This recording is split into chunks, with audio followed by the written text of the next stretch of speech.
자, 반갑습니다. 저는 올림픽 케이크 본부장 최환입니다. 인사드립니다. 자, 오늘은 조금 이제 조촐하게 시작을 하게 됐습니다. 많은 분들께서 약속을 하시고, 이렇게 좀 당일날 일이 좀 많으시다고 저한테 피드백을 먼저 주셔가지고, 오늘 이렇게 좀 조촐하게 시작을 합니다.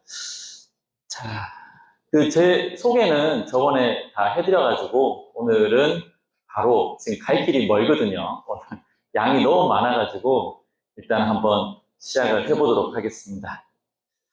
자, 오늘 이제 가장 중요한 장 독소에 의한 질병 생성 메커니즘, 굉장히 중요한 내용이었었거든요.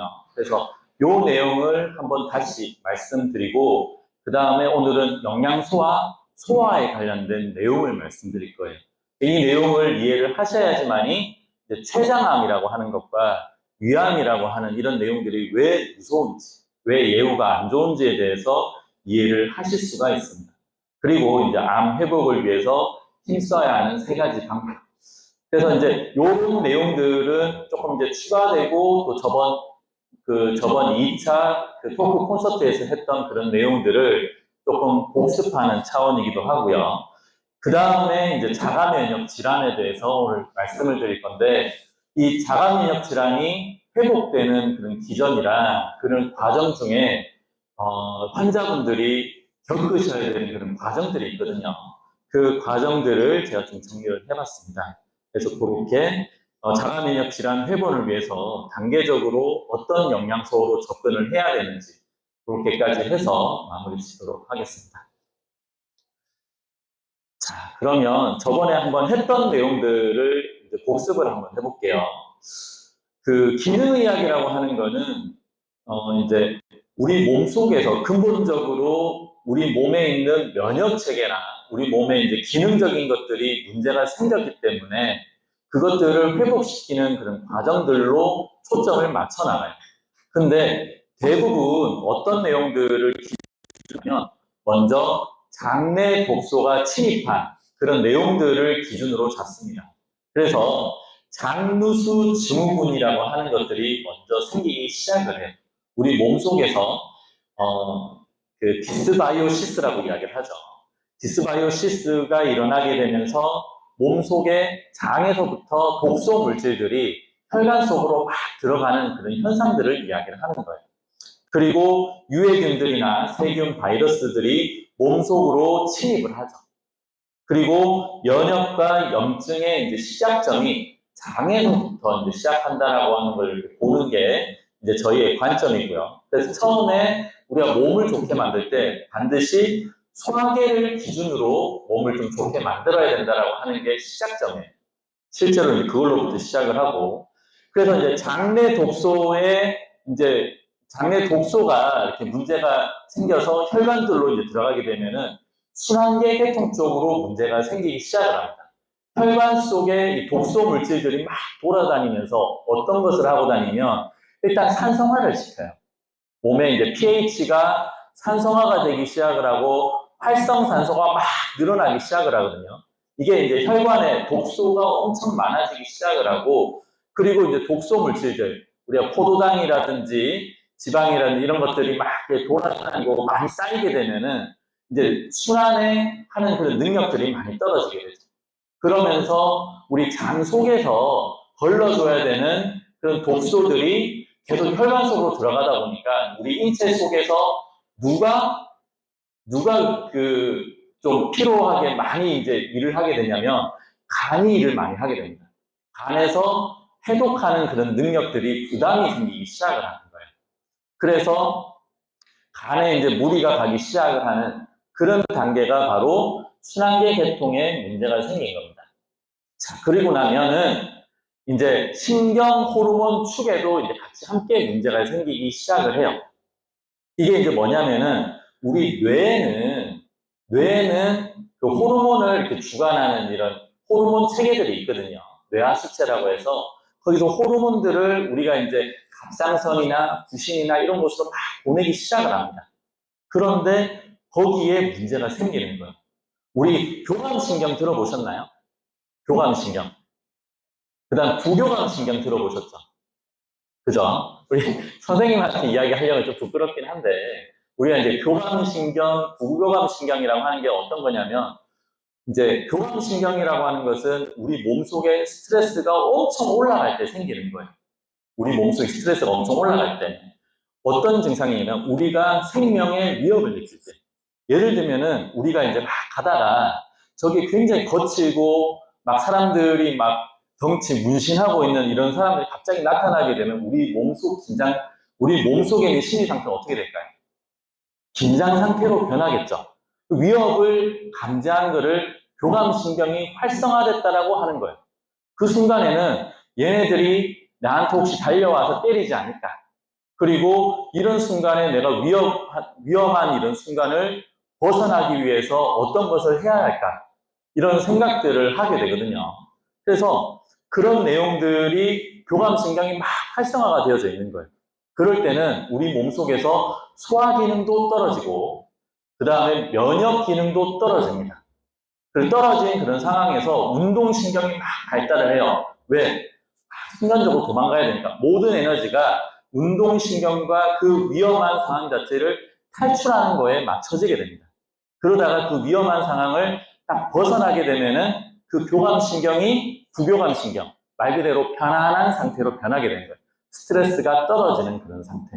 그런데 우리 몸속에 모든 이제 온갖 염증들이 들어가게 되면은 이렇게 교감신경과 부교감신경을 막 조율하는 그런 이제 건강한 상태의 그런 것들이 무너져 버려요. 만성 염증 상태로 변해버리는 거죠. 그러면은 내가 염증 상태가 계속해서 지속이 되는 겁니다. 염증 상태가 지속이 되게 되고, 그러면은 우리 몸속에 이런 호르몬 축이나 신경 축들이 과부하가 걸려요. 과부하가 걸리게 되면 생기는 게 갑상선 기능 저하나 항진증, 뇌하수체 종양이라든지 부신 피질이라든지 이런 것들이 막 생기기 시작을 하는 거죠. 그래서 우리의 기능이 저하되기 시작을 하고 회복력이 떨어지기 시작을 합니다. 그리고 난 다음에 어디로 가냐면 이제 세포로 가는 거죠. 세포로 가서 세포는 우리가 구조적으로 아셔야 되는 게 세포막이 있어요. 그리고 세포질이라고 하는 게 있습니다. 근데 그 세포질 속에는 우리 몸속에서 막 에너지를 만들고 몸속에 이제 그 에너지를 받아들여서 대사하는 이제 포도당 에너지원을 받아들여서 에너지로 바꾸는 그런 발전소가 있는데 그게 미토콘드리아거든요. 그 미토콘드리아의 기능이 저하가 돼버려요. 그럼 우리 몸 전체적으로 기능이 완전 다운이 돼버리겠죠. 그리고 에너지 생성률도 떨어지게 되고 회복력이나 이런 게 떨어지면서 돌연변이가 끊임없이 발전하게 됩니다. 이제 이런 게 우리의 이제 장 독소에 의해서 질병이 생기는 메커니즘들인 거예요. 그럼 최종적으로 이렇게 각종 질병들이 발생을 하게 됩니다. 그 중에 자가면역 질환이나 대사질환 가장 큰 거죠. 대사질환은 우리 비만, 당뇨, 고혈압, 고지혈증 이런 것들이거든요. 이런 것들이 생기면 우리 관련돼서 약을 많이 먹잖아요. 그럼 그런 것들이 우리 몸속에 면역 체계를 막 떨어뜨리거나 억제하거나 이런 것들이 있어요. 그러게 되면은 함께 이제 그런 기전들이 막 작용을 해서 또 자가 면역 질환이 또 생기는 경우도 있습니다. 그 외에 장 독소들이 막 생겨서 대사 질환 걸렸다가 그 자가 면역 질환 걸리고 이런 것들이 막 그 발전을 하게 되는 거거든요. 그리고 우리 이제 장 독소에 이제 문제가 생기게 되면 뇌에 함께 문제가 생기면서 우울증, 불면증, 치매 이런 것들이 생기면서 우리 온몸 전체의 생존을 위협하는 이런 과정을 거치게 됩니다. 근데 이 내용을 이해를 하시게 되면은 앞으로 제가 이야기하는 소화기 계통이 왜 중요하고 먹는 것이 왜 중요한지가 이해가 되시는 거예요. 아무튼 장 독소에 의해서 질병 생성은 이렇게 된다. 자, 그럼 오늘 배울 내용들. 우리가 이제 영양소라고 하는 것들에 대해서 좀 기초적인 내용들이 좀 필요하거든요. 우리 영양학에서 이야기하는 3대 영양소, 그 다음에 5대 영양소, 6대 영양소까지 이해를 하셔야 돼요. 자, 3대 영양소 어떤 게 있죠? 탄수화물, 지방, 단백질, 그죠? 탄수화물, 지방, 단백질은 우리 몸을 구성하는 최대 영양소예요. 탄수화물이라고 하는 것은 우리 몸의 모든 이제 근본적인 에너지원이에요. 말 그대로 전기를 만들어내는 주 에너지원. 그리고 지방이라고 하는 것은 우리 몸속에 호르몬을 만들고 세포막을 만들고 그 외에 우리 대사물질, 전달물질 이런 것들이 다 지방으로서 이루어집니다. 그리고 단백질이라고 하는 것은 우리 몸의 세포의 근본적인 구성 요소라는 거죠. 그 외에 이런 호르몬이라든지 전달 대사물질이라든지 이런 것을 하기 위해서 비타민과 미네랄들이 필요합니다. 그리고 마지막으로 뭐가 필요해요? 6대 영양소가 가게 되면 식이섬유라고 하는 게 필요합니다. 왜 식이섬유가 필요하냐면 우리 몸은 우리 세포랑 뼈만 이렇게 구성된 게 아니에요. 우리 함께 살아가고 있는 존재들이 있거든요. 그 존재들이 바로 내 장 속에서 살아가고 있는 장내 미생물들입니다. 이 장내 미생물의 먹이가 되는 게 식이섬유예요. 그래서 우리 몸은 다른 것들은 다 분해시켜내는데 식이섬유는 분해할 수 있는 효소가 없어요. 그래서 그거는 오직 누구에 의해서만 분해가 되냐면 바로 장내 미생물이라고 하는 것에 의해서만 분해가 됩니다. 자, 그러면 우리가 이제 소화라고 하는 것은 어떻게 이루어져 있냐면 저작운동, 이제 기계적 소화와 화학적 소화 이 두 가지 방향으로 소화가 이제 되기 시작을 하는데 이 기계적 소화는 우리 입에서 씹죠. 이걸 저작운동이라고 해요. 그리고 우리 위에서 막 꿈틀꿈틀대면서 음식을 잘게 부수죠. 이거를 연도운동이라고 합니다. 그리고 소장에서 막 얘네들끼리 막 섞어갖고 버무리는 거를 혼합운동을 한다고 합니다. 이게 기계적 소화예요. 그리고 화학적 소화는 안에 이제 화학식이 변화가 되는 겁니다. 궁극적으로 탄수화물 같은 고분자가 우리 몸속에 흡수가 될 수 있는 저분자, 포도당 상태로 분해되는 그런 과정들을 이제 화학적 소화라고 이야기를 하는 거예요. 근데 우리가 궁극적으로 이해를 해야 되는 거는 이 효소 대사 체계, 화학적 소화를 이해를 하실 수가 있어야 돼요. 자, 그럼 제가 왜 이야기를 꺼냈냐? 좀 과거에 우리 생물 시간으로 한번 돌아가 볼게요. 이 생물 시간에서 이제 배웠던 내용들이에요. 자, 우리 녹말이라고 하는 것은 탄수화물을 이야기를 하는 겁니다. 탄수화물. 이 탄수화물이 자, 우리 몸에 어디서부터 소화가 되냐면 어디서부터 소화가 될까요? 탄수화물. 그렇죠. 입에서부터 이 침에 아밀라제라고 하는 것이 나와서 먼저 소화를 시킵니다. 자, 소화가 되고 그 다음에 이 탄수화물이 어디로 가냐면은 이제 그 위에서 탄수화물이 소화가 될까요? 위에서 탄수화물. 위에서는 탄수화물이 소화가 안 됩니다. 어디로 가냐면 위를 지나서 여기 이제 관이 넘어가는데 거기가 십이지장이에요. 그 십이지장에 췌장액, 이자액이라고 하는 것이 함께 모이게 돼 있거든요. 거기서 섞여요. 거기서 한 번 더 소화가 됩니다. 그리고 최종적으로 십이지장에 가서 최종 단계로 말테이즈라고 하는 걸 통해 가지고 탄수화물에서 뭘로 변하냐면 포도당이라고 하는 걸로 변해요.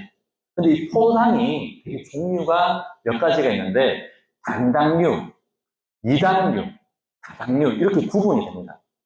그래서 우리 여기로 따질 것 같으면 일반 밀가루나 설탕 같은 거는 바로 소화가 되는 소화 효소를 크게 거치지도 않고 바로 소화가 돼서 혈당 스파이크를 일으키는 그런 것들이 있어요. 그걸 단당류, 이당류라고 합니다. 그리고 다당류, 충분하게 소화를 거치면서 소화 효소를 충분하게 내면서 에너지도 충분하게 오랫동안 내고 천천히 소화되는 얘네들은 다당류라고 합니다. 궁극적으로 내가 당뇨가 있거나 어떤 이제 대사성에 문제가 있는 사람들은 이 결국에는 다당류 위주로 이제 드셔야 되는 이런 것들을 나중에 알게 되실 거예요. 그래서 이 포도당이라고 하는 이런 것들이 최종적으로 소화가 돼서 흡수가 됩니다. 이게 탄수화물의 소화 과정이에요. 자, 관여했던 기관은 처음에 침, 입에서부터 소화를 한번 시켰고요. 그 다음에 어디서 소화를 시켰냐면 위는 그대로 통과를 했어요. 그리고 이장, 췌장이 한번 소화액을 내뿜어서 소화를 시키고 최종적으로 십이지장에서 최종 소화를 시켜서 3번에 걸쳐가지고 탄수화물이 포도당이라고 하는 걸로 거쳐서 우리 혈액 속으로 들어오게 되는 거예요. 자, 그럼 이제 단백질 한번 가볼게요. 단백질은 어떤 게 있죠? 콩, 고기, 생선, 그죠? 뭐 연어라든지 뭐 여러 가지 이제 그런 세포 물질인데 이 단백질이라고 하는 거는 입에서 소화가 될까요? 입에서 소화가 안 됩니다. 입에서는 저장 운동을 통해서 씹어가지고 편안하게 들어가는데 이 단백질은 어디서 소화가 되냐면 바로 위에서 소화가 됩니다. 위. 근데 이 위는 지방도 소화를 시키지 않고 오로지 단백질만 소화를 시켜요. 그 효소가 나오는 겁니다. 그리고 어디로 가느냐? 이장, 췌장이 또 한 번 더 위를 단백질을 또 소화를 시킵니다. 그리고 최종적으로 우리 이제 이자의 펩티데이즈라고 하는 3단계를 거쳐가지고 소화가 되는 거예요. 이렇게 3단계예요. 자, 그 다음에 지방 한번 볼게요. 지방이 입에서 소화가 되나요? 지방 입에서 소화 안 됩니다. 입에서 소화되는 거는 그러면 뭐만 소화되는 거죠? 오로지 탄수화물만 입에서 소화가 됩니다. 자, 그리고 자, 단백질은 위. 그런데 이 지방은 위에서 화학식으로 변화되지 않아요. 오로지 그 쓸개즙이라고 하는 게 위에 이제 섞여가지고 유화작용. 그러니까 기름과 물이 서로 섞여서 기름이 막 둥둥 떠는 큰 지방에서 작은 지방으로 바꾸는 거를 기계적 소화, 유화작용인데 얘는 화학식이 변화된 건 아닙니다. 그냥 여기서 기계적 소화를 한번 거치고 최종적으로 췌장에서 라이페이스라고 하는 액을 통해 가지고 지방산과 모노글리세롤로 변해버려요. 이 과정이 왜 필요한지를 제가 말씀드릴게요. 우리가 살아가다 보면은 감이 없는 사람, 담즙에 문제가 생겨서 담을 잘라내신 분들도 있어요. 쓸개를 잘라냈다고 하죠. 야, 이 쓸개 빠진 놈아 그렇게 이야기 하잖아요, 그죠? 그 쓸개를 잘라내신 분들 실제로 있어요. 그리고 문제가 있어서 췌장도 이렇게 좀 이렇게 정리를 한 사람, 위도 잘라내는 사람, 그런 사람들이 있습니다. 소장도 이어 붙이는 사람. 자, 그러면 우리가 그런 과정 중에 만약에 간에 문제가 생겼어요. 간에 문제가 생기면 어떤 걸 소화하기가 힘들까요? 이런 거를 아셔야지만 우리가 이제 영양학적으로 사람들한테 도움을 줄 수가 있는 거예요. 자, 간에서는 뭐가 만들어지냐면 쓸개즙을 하루에 1리터씩을 만듭니다. 쓸개즙. 자, 그럼 쓸개즙 뭘 소화시키죠? 쭉 가서 지방이죠. 그럼 간에 문제가 있는 사람은 결국에는 지방을 그 운동 자체를 분해시키는 것에 문제가 있겠네. 담이 없는 사람도 그런 것에 문제가 있겠구나를 우리는 알 수가 있는 겁니다. 그죠? 자, 그럼 우리 위에 문제가 있어요, 위. 그럼 뭘 조심해야 될까요? 위 잘라내서 식도랑 십이지랑 다 붙여놓은 사람들도 있어요. 위에 문제가 있어서. 그런 사람들은 뭐가 소화가 안 될까요? 그렇죠. 단백질이 소화가 안 되겠죠, 단백질. 그럼 이런 분들은 단백질 막 소화시키려고 계속 그 단백질 넣어주면 몸이 어떻게 될까요? 몸이 망가져 버리겠죠. 위가 없거나 위에 있는 사람. 그럼 단백질 없이 우리가 소화를 어떻게 시키는데 이런 사람들 경우에는 단백질을 분해시키는 효소가 있어요. 단백질을 먹어주되 단백질을 분해시켜주는 효소와 함께 먹어주면 어떻게 될까요? 넘어가가지고 영양학적으로 흡수가 돼요. 최종적으로 이 단백질이라고 하는 것은 분해되어져서 뭘로 만들어지냐면 아미노산이라고 하는 걸로 만들어집니다.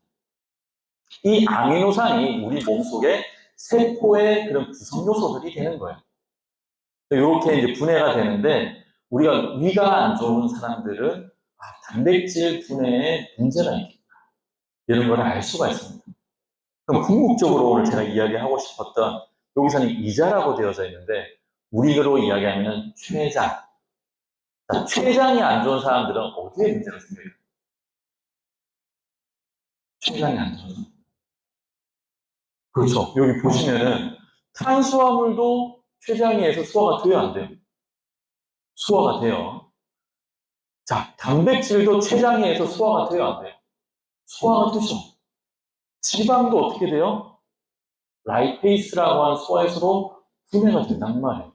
이 췌장이라고 하는 것은 탄수화물, 단백질, 지방, 이 모든 것에 소화효소를 내뿜는 거예요. 그 중에서 췌장이 없으면은 특히 지방 같은 게 분해할 수 있는 능력이 있을까요? 없을까요? 사라져. 지방만 먹었다면 설사하고 문제가 생겨요. 그리고 우리 선생님이 거기에 조금 이제 영향을 받았을 가능성이 있다는 거. 왜? 췌장에 지금. 그럼 이 췌장이라고 하는 게 이렇게 중요한 기관이야. 세 가지 소화효소를 다 만들어내는 그런 기관이고, 이 췌장이 무리를 하는 그런 경우가 있어요. 췌장이 어떨 때 무리를 할까요? 췌장이 어떨 때 무리를 하냐면, 우리가 과도하게 인슐린이 분비될 때 끊임없이 일을 하게 되잖아요. 그래서 엄청난 무리를 하게 됩니다. 그럼 인슐린이 과도하게 분비된다는 거는 우리가 탄수화물을 과도하게 먹었기 때문에 과도하게 일하는 거예요. 너무 요즘에는 많이 먹는 시대가 됐다는 거죠. 그러다 보니까 이 췌장이 무리를 하게 되고, 이렇게 돼서 이 췌장이 과도하게 일을 하면서 췌장에 염증이 생기게 되고, 그러면서 문제가 생기는 거예요. 최종적으로 췌장이 없으신 분들이 만약에 암에 걸리게 된다. 우리 췌장암 걸리셨던 분들 유명하신 분 기억나시나요? 췌장암 걸리셨던 분들. 혹시 이분 누구인지 아시나요? 그렇죠. 스티븐 잡스. 애플 알죠? 애플. 전 세계 가장 큰 IT 기업을 운영했던 사람이에요. 그 사람이 췌장암이었어요. 그분이 췌장암이어서 처음에 키가 180이 넘고 몸무게가 90kg가 넘어가는 상황이었어요. 그 당시 췌장암 수술을 하면서 점차적으로 그렇게 변합니다. 그리고 맨 마지막에는 더 살 빠져갔거든요. 그래서 우리가 돈이 아무리 전 세계에 가장 돈이 많았던 사람 중에 한 명이었었는데, 돈이 아무리 많아도 건강을 잃으면 정말 예후가 좋지 않다라고 하는 거예요. 그래서 우리가 췌장암의 예후가 무섭고, 이 췌장이라고 하는 기능을 어떻게 해서든지 살려야 되는 이유이기도 한 겁니다. 그래서 이 췌장이 만약에 안 좋아서 내가 췌장 소화 효소가 없다 그러면은 탄수화물과 단백질, 지방을 함께 분해시켜주는 효소가 있어요. 그런 것들과 함께 드셔주시면 아무래도 그분들이 이제 영양적으로 흡수를 하는데 많은 도움이 되세요. 이제 그런 것들이 하나의 이제 우리들 입장에서는 영양학적으로 도움을 줄 수 있는 방법인 거고, 그분들이 소화 이런 과정들이 있는데 마음껏 드셔라. 췌장암이 있으신 분인데 마음껏 맛있게 드시라고 하면 되겠어요, 안 되겠어요? 안 돼요. 문제가 생기죠. 오래 살게끔 하고 싶으면. 그래서 이제 그런 것들을 좀 조정해서 이제 드시게끔 해주는 것이 너무 중요합니다. 그래서 우리가 암이라고 하는 거는 이제 배우셨겠지만, 우리 이제 암세포는 포도당을 너무너무너무 좋아합니다. 얼마나 좋아하느냐. 우리 포도당을 이렇게 이제 암세포를 찾아낼 때 패시티 검사를 하거든요. 우리 몸속에 형광물질이 들어있는 포도당을 쫙 이렇게 마시게끔 해요. 그래서 패시티 검사를 쫙 하게 되면은 반짝반짝거리는 거기가 암세포들이 존재하는, 그만큼 다른 일반 세포들보다 포도당을 엄청나게 많이 빨아먹고 있어요. 그럼 내가 암 환자인데 포도당 위주로 식사를 막 해요. 어떻게 될까요? 암덩어리 이따시만하게 커지게 되고 내 몸은 홀쭉해지겠죠. 그게 이제 최종적으로 위암이나 췌장암이 있으신 분들이 그렇게 변해가는 거예요. 그래서 우리는 이 암세포를 막 키우는 대신에 우리가 지방을 가지고 에너지원으로 쓰는 방법이 있거든요. 그걸 우리는 케톤체라고 해요.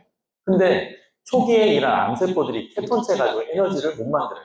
우리는 활동이 가능한데 얘네들은 에너지를 못 만드니까 우리가 해야 되는 것은 처음에 먼저 암의 보급로를 차단해 주는 거예요. 식단 조절을 해줘야 되는 거죠. 탄수화물을 먹더라도 최대한 소화효소를 충분하게 내고 최소한으로 먹을 수 있는 복합 탄수화물 위주로 탄수화물 먹어야겠죠. 그래도 이 탄수화물은 결국 암세포를 키웁니다. 근데 내 에너지원으로 쓰니까 최소한 필요하다는 거예요. 그리고 궁극적으로 식이섬유, 장내 미생물들이 먹어주는 것과 단백질, 지방이 주로 먹어주는 거예요. 이게 바로 케톤식이라고 이야기하는 거예요. 그러니까 케톤, 일본에서는 이게 되게 많이 이렇게 유행을 하고 있어요. 케톤 식단을 통해서 암 환자들의 이런 보급로를 차단하는 이런 것들. 근데 우리는 이제 장내 미생물도 하니까 이 장내 미생물의 독소로 인해서 염증이 깨지는 것으로 인해서 아까 전에 세포에 문제가 생기고 암세포가 발생한다는 내용을 알았죠. 그러니까 우선은 이런 식사를 하면서 장내 미생물 건강부터 먼저 챙기는 것이 첫 번째 우리들이 해야 될 일이라고 말씀드리는 겁니다. 자, 두 번째, 우리가 좋은 물을 찾아 마시는. 제가 여러 가지 이제 암 환자분들이 있는 그런 책들도 많이 이제 찾아보고 하는데, 오래 사시는 분들과 되게 빨리 단명하시는 분들이 있었어요. 근데 오래 사시는 분들은 하나같이 자기가 특별한 물을 찾아 마신대요. 그 암 협회에 있는 협회장 이야기를 하더래요. 그 사람들이 어디서 들었는지 모르겠는데 하여튼 뭐 알칼리 쓰든 미네랄 쓰든 어디선가 특수한 그런 물들을 찾아가지고 마신다고 합니다. 일반 사람들은 일반적으로 나오는 정수기 가지고 먹는데, 근데 이렇게 좀 오래 살고 하는 사람들은 이 물부터 바꾸기 시작을 한다는 거죠. 근데 왜 이 물이 중요한지 공부하고 알았어요. 이 좋은 물을 마시게 되면은 우리 몸이 굉장히 빠르게 변합니다. 우리가 당신은 이제 3개월 남았어요, 6개월 남았어요, 시한부 판정 모든 걸 다 내려놓고 산으로 올라가는 이야기 제가 해드렸었죠. 산으로 올라가고 나니까 뭐가 바뀌어요? 공기가 바뀌고, 음식이 바뀌고, 먹는 물이 달라지고, 그리고 난 다음에 어떻게 돼요? 그 사람이 오랫동안 이제 막 6개월 살게 이제 3년 동안 지나도 멀쩡한 그런 사람들이 막 나타나기 시작을 하는 거예요. 근데 그분들이 가기 시작을 해서 뭐가 바뀌었냐면 장내 미생물 환경이 첫 번째 바뀌었을 거고요. 두 번째는 마시는 물들이 변했을 거라는 거죠. 근데 이 물이 왜 중요하냐면 좋은 물들이 가지고 있는 조건들이 있습니다. 그 조건들이 처음에는 오염 물질이 없는 거예요. 우리로 따질 것 같으면 중금속이죠. 우리가 수돗물 같은 경우에 굉장히 긴 관을 타고 오잖아요. 거기 보면은 많은 부산물들이 쌓여갖고 녹물질, 뭐 이렇게 중금속 등이 쌓여갖고 막 들어오거든요. 그래서 필터를 우리 한번 걸러주고, 처음에 우리가 하수도 처리해서 염소수 이렇게 해가지고 깨끗하게 만드는 그 과정 중에 굉장히 많은 화합물들이 섞여 있다는 거죠. 이런 물질들이 다 제거되어 있어야지만이 첫 번째 좋은 물이다. 그런데 그 좋은 물들 중에 미네랄이 섞여 있으면 무용지물이다라고 또 이야기를 하는 거예요. 미네랄이 섞여 있지 않으면 오히려 오염 물질 있는 것보다도 못하다라고 이야기를 했어요. 예전에 이거 실험 되게 유명한 건데, 금붕어 실험을 한 적이 있었어요. 금붕어 실험. 금붕어 실험을 했었는데, 한쪽에는 깐깐한 정수기, 역삼투압 정수기를 통해서 물을 받아가지고 금붕어를 넣어놨어요. 그리고 한쪽에는 수돗물을 받아서 금붕어를 넣어놨어요. 어떻게 됐을까요? 수돗물에 있는 금붕어는 24시간이 지났는데도 쌩쌩하게 살아남았어요. 그런데 역삼투압 정수기에 넣어놨던 금붕어는 24시간 이내에 바로 죽어버렸어요. 그러면은 차이는 뭐냐면은 역삼투압 정수기는 오염물질도 제거한 대신에 뭐도 다 제거를 했냐면은 미네랄도 다 제거를 해버린 거예요. 근데 우리가 이야기했던 수돗물에는 오염물질은 남아있었을지언정 뭐도 남아있었다? 미네랄도 남아있었다는 거예요. 그래서 이제 살 수가 있었던 거죠. 그만큼 사람의 생명에, 어떤 사람 생명뿐만이 아니라 모든 생명에 필요한 것이 뭐다? 미네랄이라는 거예요. 이런 미네랄들이 꾸준하게 계속 들어갈 수 있는 것들이 우리 몸을 굉장히 빠르게 변화시켜주는 겁니다. 그리고 그 물이 알칼리성을 띠고 있습니다. 우리 혈액이 약 알칼리성을 띠고 있거든요. 약 알칼리성 띠고 있는데 그게 7.4라고 이야기를 해요. pH 7.4. 여기서 0.3만 떨어지게 되면은 우리 몸에서는 굉장히 큰 부담감이 생깁니다. 심장이 갑자기 막 물이 오기 시작을 해요. 왜 그럴까요? 우리 몸이 항상 항상성 기전을 유지해야 되는데 이 산성이 굉장히 약합니다. 혈액이 산성화가 되잖아요. 그럼 우리 온몸 세포에서 뭐가 튀어나오냐면 미네랄들이 튀어나와서 pH 7.4를 맞추려고 노력을 해요. 그럼 우리 몸의 미네랄, 나트륨, 그 다음에 염소, 칼륨, 칼슘, 마그네슘 이런 것들이 뼈와 그 세포 속에서 다 튀어나와서 혈액 속으로 막 들어가게 됩니다. 그래서 pH를 올리려고 해요. 그러면은 이 심장에는 칼슘과 마그네슘이 무지하게 많이 쓰고 있거든요. 우리가 수축할 때는 칼슘, 이완할 때는 마그네슘, 칼슘, 마그네슘, 칼슘, 마그네슘 하면서 끊임없이 쓰고 있는 것이 우리 심장이에요. 우리 이렇게 움직이잖아요. 우리 보잖아요. 냄새 맡잖아요. 그 모든 과정 중에 수축과 이완하는 그런 모든 전기가 필요한 것에는 칼슘과 마그네슘이 필요하거든요. 그래서 그런 것들을 뼈 속에 저장을 해놨다가 우리 몸에 이런 그 근육에 이런 것 필요하다 그러면 칼슘, 마그네슘 농도를 항상 맞추게 되어져 있습니다. 그런데 우리 몸이 산성화되는 순간에 걔네들이 더 많이 나오게 돼서 우리 몸이 골다공증으로 변해버려요.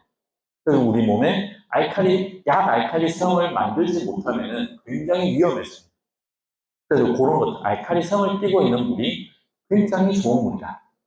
그래서 암 환자분들은 몸이 산성화되어져가는 과정이거든요. 몸에 활성산소가 많아지게 되고 얘네들이 독소 물질이 끊임없이 내뿜고 있기 때문에 활성산소는 우리 몸의 세포에서 전자를 뺏어가는 애들이에요. 에너지를 계속 뺏어가니까는 세포가 일반 세포는 파괴돼 버리겠죠. 그래서 이런 알칼리성을 띠고 있어야 되고 그다음에 활성산소를 제거할 수 있어야 됩니다.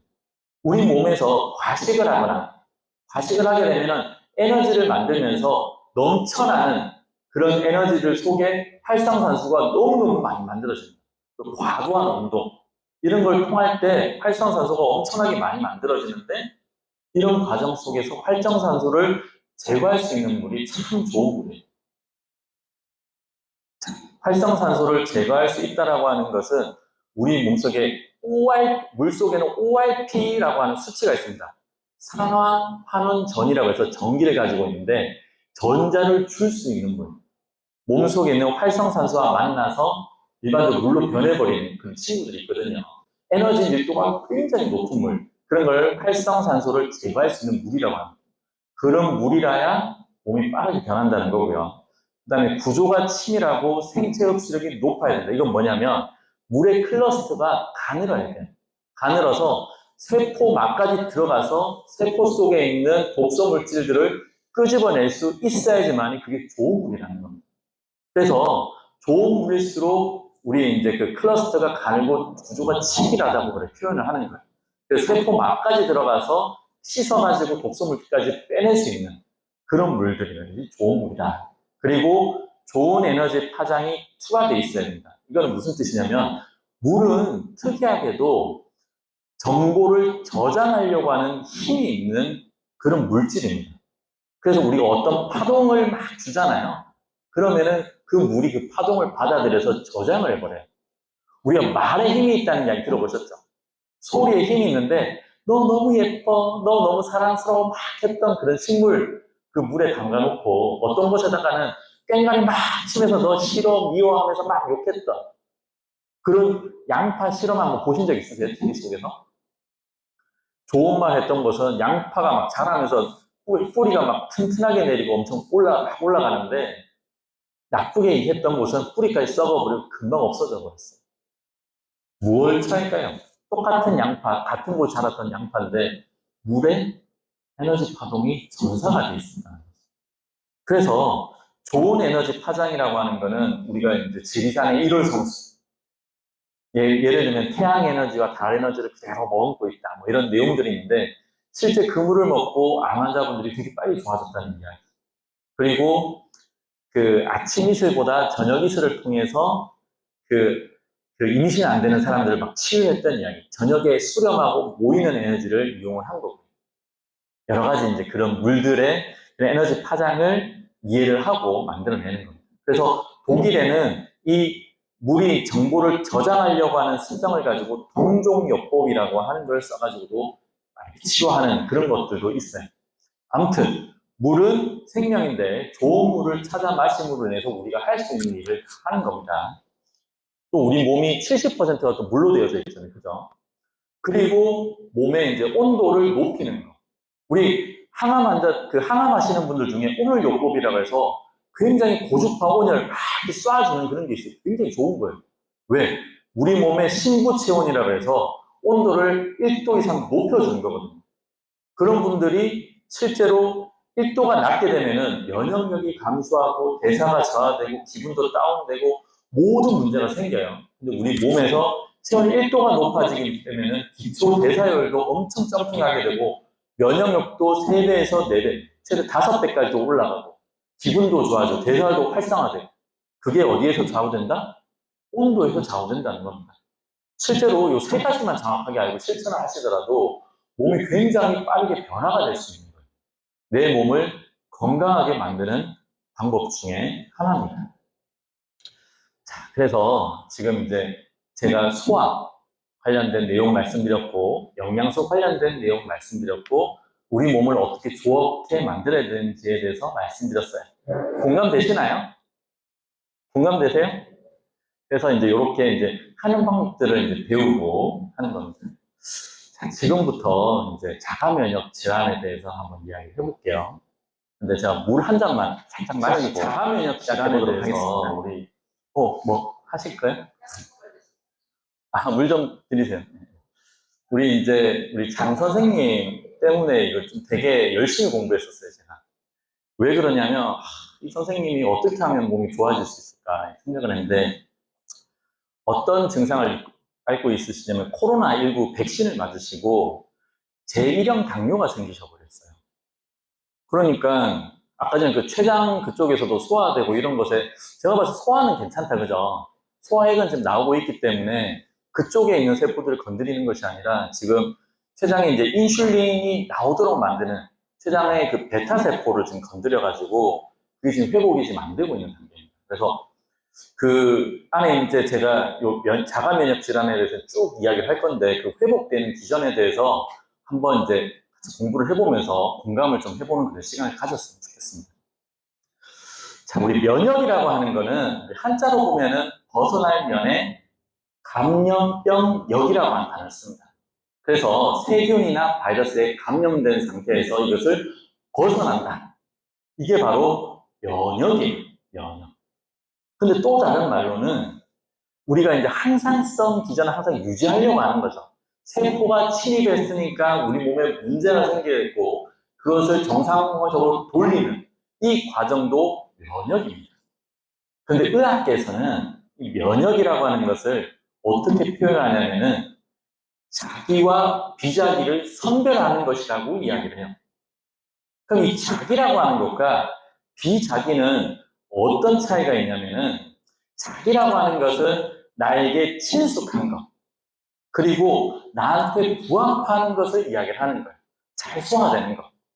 그런데 비자기라고 하는 것은 어떤 거냐면은 그게 아무리 좋을지언정 나랑 잘 안 맞는 것, 나랑 잘 부합되지 않는 것, 내 몸에 들어와서 문제를 일으킬 수 있는 것, 이렇게 두 가지로 구분 짓는 게 바로 면역이라고 이야기를 해요.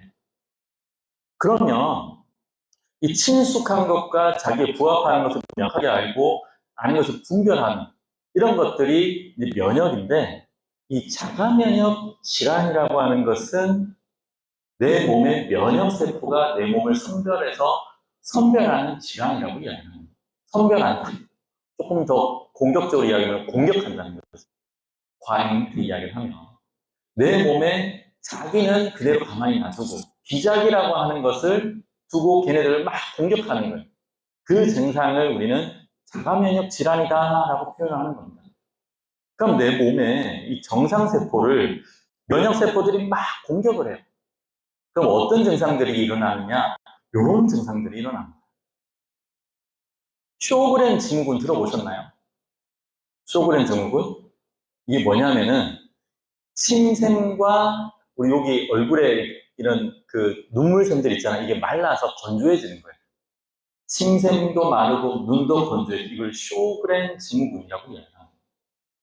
나의 면역세포가 이런 침샘, 얼굴에 움직이는 이런 것들을 공격해서 그걸 못 나오게 만드는 거예요. 자, 그리고 중증 근무력증. 이건 뭐냐면은 내 몸에 그 신경세포와 근육세포 사이를 공격해버리는 거예요. 그러니까는 사지가 무력해가지고 이렇게 흐물흐물거린다. 이게 이제 중증 근무력증입니다. 제대로 서 있을 수가 없어. 나중에 되면 안전뱅이가 돼버려요. 못 걸어요. 왜? 다리 힘이 없으니까. 그걸 수십 년 동안 살아가는 사람들이 자가면역 질환, 중증 근무력증, 그리고 파킨슨병, 손이 막 들들 떨리고 근육에 경련이 일어나는 그런 병을 이야기하는 거예요. 그 다음에 갑상선에 문제가 생기는데 여기서도 자가면역 질환에 갑상선 항진증이 있습니다. 그게 그레이브스 병이라고 해요. 그리고 내 몸의 갑상선 기능 저하를 통해서 그 자가면역 질환이 이렇게 갑상선 기능 저하를 일으키는 것을 하시모토 갑상선 이라고 이야기를 합니다. 그게 이제 또 자가면역 질환들이에요. 근데 그 증상이 하나는 항진증 비슷하게 나타나는 거고 하나는 저하증 비슷하게 나타나는 거예요. 그리고 간질성 폐질환, 나의 면역세포가 간을 공격해가지고 폐세포가 섬유화돼 버리는 거예요. 세포가 섬유화된다는 거는 굳는다는 거예요. 죽는다는 겁니다. 섬유화된다는 거, 못 쓴다는 거예요, 세포가. 그리고 우리 이제 자가면역 간염의 담즙성 간경병, 그 간에서 그 담으로 흘러가는 그 관을 공격해버리는 거예요. 그리고 경화성 간경병, 요 담즙으로 가는 거기가 딱딱하게 굳어버리는 거죠. 결국에는 쓸개랑 담이 문제가 생기면서 소화가 잘 안 되는 그런 문제가 생기겠죠. 그리고 제1형 장염. 어떤 거죠? 췌장세포의 베타세포, 인슐린이 생기는 것들을 공격해버리는 거예요. 그러니까 제1형 장염가 생기는 거죠. 그리고 소장을 공격합니다. 소장의 소화기관의 세포를 공격해버리는 게 바로 크론병, 궤양성 대장병입니다. 이 크론병 하면은 되게 유명하신 분이 누구냐면 윤종신 씨예요. 윤종신 씨가 크론병이거든요. 그리고 우리나라 최초에 이제 그 크론병 환자가 처음 왔었을 때 이게 자가면역 질환인 줄 모르고 처음에 들어왔는 사람들이 기겁을 해버린 거예요. 너무 장 상태가 막 용종들이 막 3개, 4개 이래 있는 게 아니라 수십 개, 100개 이상 막 이렇게 생겨버린 거예요. 막 이상하게. 처음에 그걸 다 잘라내버렸다는 거예요. 용종들을. 그래서 치료 잘 됐다고 보냈는데 3개월 뒤에 또 재발해서 와버렸다는 거예요. 처음에는 모르니까 그렇게 했던 거예요. 지금은 이게 자가면역 질환으로 다르게 치료한다라고 하는 걸 알면서 어떤 걸 하냐면 이제 대변의식으로 바꾼 거죠. 의사들 선생님께서.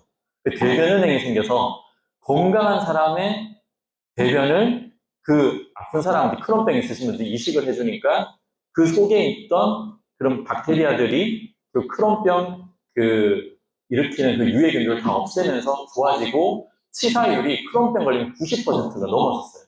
근데 그게 30% 이하로 떨어지게끔 만들어 놓은 겁니다. 자, 그리고 루푸스, 전신에, 온몸에 있는 홍반성 루푸스라고 하는 거 얼굴이 막 붉게 일어나고 온몸 전신을 공격하는 걸 루푸스라고 하고요. 그 다음에 피부경화증, 피부가 이제 딱딱해지는 거. 그리고 뭐 건선들, 피부 속에 세포가 막 미친 듯이 분화해가지고 붉게 일어나는 그런 증상들이죠. 그리고 류마티스 관절염, 관절 사이사이에 있는 그런 막들을 공격하는 증상이죠. 그래서 손가락이 막 두터워지고 커지고 하는 거. 손가락이 비틀리고 변화되는 이런 게 이제 류마티스 관절염. 강직성 척추염, 이게 척추와 골반 사이를 공격을 해서 사람이 이렇게 무정해서 나중에 이게 뭐죠? 이게 곱추 비슷하게 변해져가는 그렇게 만들어내는 게 강직성 척추염. 근데 이 모든 증상들이 어디에 비롯된다? 자가면역 질환에서 비롯된다. 근데 이게 왜 제가 지금 이렇게 상세하게 다 말씀드렸냐면 자가면역 질환 처음에 한계를 앓고 있으셨던 분들이 대부분 다 어떻게 되냐면 2개, 3개, 4개로 이렇게 넘어가는 거예요. 기전이 그렇게 될 수밖에 없어요. 그래서 되게 무섭고 우리가 그 근본 치료를 먼저 이해를 해야 된다라고 제가 말씀드리는 겁니다.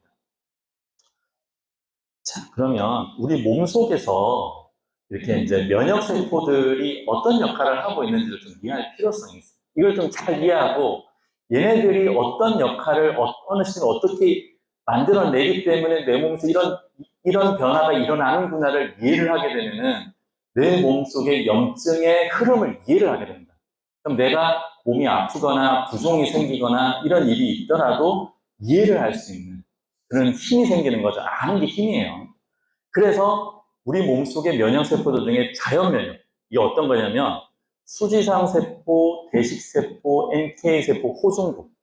자연면역은 어떤 거냐면 세포들 바이러스들이나 세균들이 침범했을 때 직접 나가서 싸우는 친구들이에요. 그렇게만 이해를 먼저 하세요. 내가 자세하게 설명드릴게요. 그리고 획득면역이 있어요. 선천면역이 있고 후천면역. 들어보셨죠? 후천면역?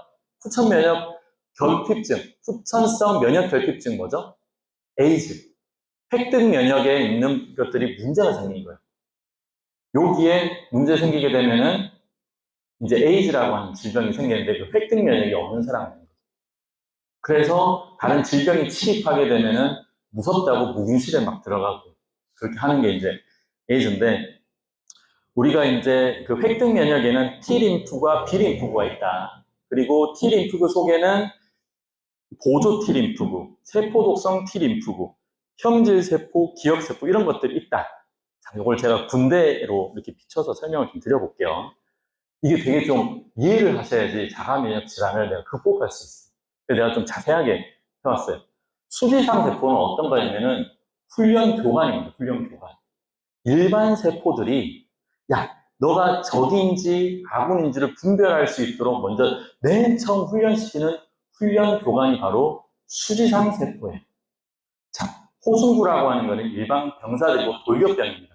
제일 흔한 병사, 우리로 따지면 육군들이에요. 그리고 대식세포는 중형집 장교예요. 우리 그 호중구랑 대식세포가 함께 달려들어가지고 먼저 이제 그 바이러스가 있으면 걔네들 잡아먹고 하거든요. 그래서 청소부 부대 같은 것들을 이야기해요. 침입자 오면은 제일 먼저 대식세포와 호중구가 가서 싸웁니다. 이런 내용들 이해를 하셔야 되고 NK세포는 특수부대. 요번에 우리 707 부대 알죠? 707 부대가 특수부대. 특수한 임무를 띠고 가서 적을 바로 사살하고 굉장히 능력이 뛰어난 그런 친구들. 암세포를 가자마자 바로 죽일 수 있는 그런 친구들이고 보조 T세포라고 하는 CD4라고 이야기를 하는데 그 작전 지휘관. 얘네들이 이제 훈련 교관으로부터 특수하게 훈련받아서 실제 현장에서 적인지 아군인지를 분별하는 친구들. 얘네들이 바로 CD4, 보조 T세포라고 이야기를 하는 거고요. 그 다음에 이제 세포도성 T세포라고 하는 CD8이라고 하는 건데 얘네들은 우리 국정원 요원들이에요. 가가지고 직접 가서 적군이랑 싸우는 이런 친구들. 그리고 이제 제가 획득 면역이라 그래서 우리가 세포들을 기억할 수 있어야 된다고 제가 저번 달에 말씀드린 게 있었을 거예요. 바이러스들이 들어오게 되면은 얘네들이 다음번에 어떻게 해야 돼요? 얘네들을 기억하고 있다. 적군을 분석해야겠죠. 적군을 분석을 해서 그 작전들을 막 어떻게 해야지만 다음번에 이길 수 있는지를 막 기록하는 이런 친구들이 있어요. 그거를 기억세포라고 이야기를 하는 거예요. 정보를 담당을 하고 있고 그 다음에 형질을 담당해서 다음에 얘네들이 어떤 무기가 어느 정도 얘네들은 사거리가 있고 어디에 문제가 있고 어디가 약점이니까 그거를 그대로 공격하는 거. 그런 것들을 형질세포라고 이야기해요. 바로 걔네들한테 맞는 항체를 만들어내는 그런 곳이죠. 그 다음에 이제 우리가 자대로 알아야 되는 T레그 세포예요. 면역을 아는 것 중에 수지상 세포와 T레그의 역할을 아는 게 굉장히 중요합니다. 그럼 T레그는 뭐냐? 군기반장이에요. 야, 아군과 적군을 구별을 못할 때, 야, 못할 것 같으면은 좀, 진정하라고. 얘네들이 막 흥분하잖아요? 그 흥분한 상태를 눌러주면서 적절하게 그 자기가 적인지 아군인지 찾아갈 수 있도록 면역을 조절하는 그런 세포가 바로 T레그예요. 그럼 우리가 이 염증성 과정이 이 면역세포들이 어떻게 군인으로 훈련되는지를 제가 좀 설명을 드릴게요. 자, 사관학교, 그 다음에 병무청, 이런 것들. 사관학교에서는 교관들이 양성이 되죠. 병무청에서는 누가 양성이 돼요? 일반 병사들을 뽑잖아요. 자, 이 첫 번째 단계에서는 어떤 것을 하냐면은 교관을 훈련시킵니다. 교관. 우리 사관학교에서. 그리고 병무청에서 일반 군들을 뽑죠. 그래서 얘네들을 군대 가기 적합한 사람인지 아닌지를 먼저 뽑아내는 그 과정이에요. 그래서 우리가 이런 관심종자가 될 수 있는 사람들, 관심종자가 뭐죠? 약간 정신적으로 이상이 있어가지고 막 튀는 행동할 수 있는 이런 사람들 군대 가서 활동하면 돼요, 안 돼요? 안 되겠죠? 그런 사람들은 어떻게 해야 돼요? 면제시켜야죠. 너무 눈이 안 좋거나 한쪽 팔이 잘려 있는데 군대 가서 총 쏘라면 총이 쏴지니까 안 되죠. 그래서 군대 갈 수 있는 사람들을 걸러내는 그런 작업을 우리가 병무청이 하죠. 그래서 1급, 2급, 3급, 4급, 5급 이렇게 나눠서 5급은 면제, 4급은 공익, 1, 2, 3급은 군대 들어가 뭐 이렇게 이야기를 한단 말이에요. 그 과정을 거치는 겁니다. 그러면은 거기서 이제 자대 배치를 받아요. 훈련소로 가서 교관이 훈련을 시킵니다. 어떻게 훈련을 시키냐? 적과 아군을 구분하는 데. 자, 너는 지금부터 우리 이제 훈련복은 이런 색깔이야. 근데 적은 이런 훈련복을 가지고 있고, 적의 포탄은 어떤 거고, 적의 무기는 어떤 거고, 막 교육을 시킵니다. 그리고 어떤 적을 죽여야 되는지를 먼저 교관이 훈련을 시킵니다. 그럼 그 훈련을 시키고, 적군을 넣어놓게 비슷한 것들을 딱 만들어 놓으면은, 그 중에 전부 다 활동이 다 달라져요. 바로 달려가서 공격하는 친구들이 있고, 이게 진짜 적인지 아군인지를 구별할 수 있는 그런 판단 능력이 있는 사람들로 구분이 되죠. 그럼 판단 능력이 있는 존재들은 뭘로 만드냐면 지휘관으로 만들어요. 그리고 공격하는 애들은 바로 가서 때릴 수 있는 그런 걸로 만들어요. 이렇게 훈련에서는 이렇게 이제 구분을 짓죠. 그 지휘관이랑 현장병이 바뀌는 거죠. 그래서 이렇게 훈련을 받고 난 다음에 뭐래요? 전장에 투입이 되는 거예요. 좀 재밌는 이야기. 이번에 우크라이나 전쟁과 러시아에 누가 함께 합류를 했어요? 북한군이 합류를 했죠. 그 북한군이 처음에 어떤 문제가 있냐면 얘네들 교육을 제대로 못 받다 보니까 처음에 러시아군을 막 쏴버렸어요. 뭐 적인지 아군인지 구별을 못하는 그런 환경인 거죠. 뭐 미숙하기 때문에 그런 거예요. 걔네들이 그런 환경 속에서 지금은 어떻게 됐다고 해요? 지금 거의 1년 가까이 이제 북한군 투입됐는데 너무 노련하게 잘 싸우고 있고 이제 너무나도 지금 빠르게 공격적으로 굉장히 잘하고 있다고 이야기합니다. 훈련 받아진 거죠. 그렇게 해서 투입이 되는 거예요. 그런데 이 지휘관들이 현장병들한테 막 무전을 하죠. 무전을 해서 야 공격해야 돼, 저로 피해, 어떻게 해, 이런 모든 것들이 우리 이제 군대 조직에서 일어나는 거예요. 자, 그러면 이게 면역세포에서 어떻게 일어나는지를 한번 봅시다. 아까 제가 교관이라고 이야기했잖아요. 교관의 역할을 하고 있는 세포가 누구냐면 바로 수지상세포입니다. 수지상세포. 이 사관학교에서 만들어지는 이 사관학교는 우리 몸속에서는 골수랑 흉선이라고 보시면 돼요. 여기서 우리 몸속에 면역세포들이 쏟아져 나옵니다. 먼저 병무청의 일반 세포들도 막 생기게 되고, 그 다음에 수지상 세포도 만들어져서 이 과정, 이 사관학교를 우리는 중추면역 관용, 여기서 훈련받는 과정을 이야기하는 거예요. 관용이라고 하는 거는 적과 나를 분별한다. 예, 그래서 정확하게 가서 공격할 수 있는 그런 훈련 정도를 이야기하는 거라고 보시면 돼요. 그래서 아군을 공격하냐? 이 관심종자, 너 나가. 그 다음에 적군을 공격하지 못하냐? 너 뭐 좀 이상한데? 나가. 다 탈락시키고 싸울 수 있는 친구들만 모아서 어디로 보내냐면은 훈련소로 보낸다 그랬죠. 그 훈련소가 어디냐면 바로 장, 간, 폐, 림프절에 있다는 거죠. 여기에 이제 훈련병들이 모여가지고 훈련하는 거죠.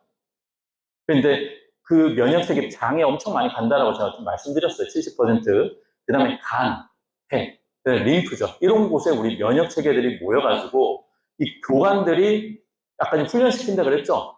그래서 적들을 잘 분별할 수 있는 친구들은 거기서 지휘관으로 쓰고 바로 공격하는 것들은 일반적으로 세포를 맞는다 그랬어요. 그래서 여기에는 호중구, 대식세포, 그 다음에 CD8이라고 하는 애들이 모여있다.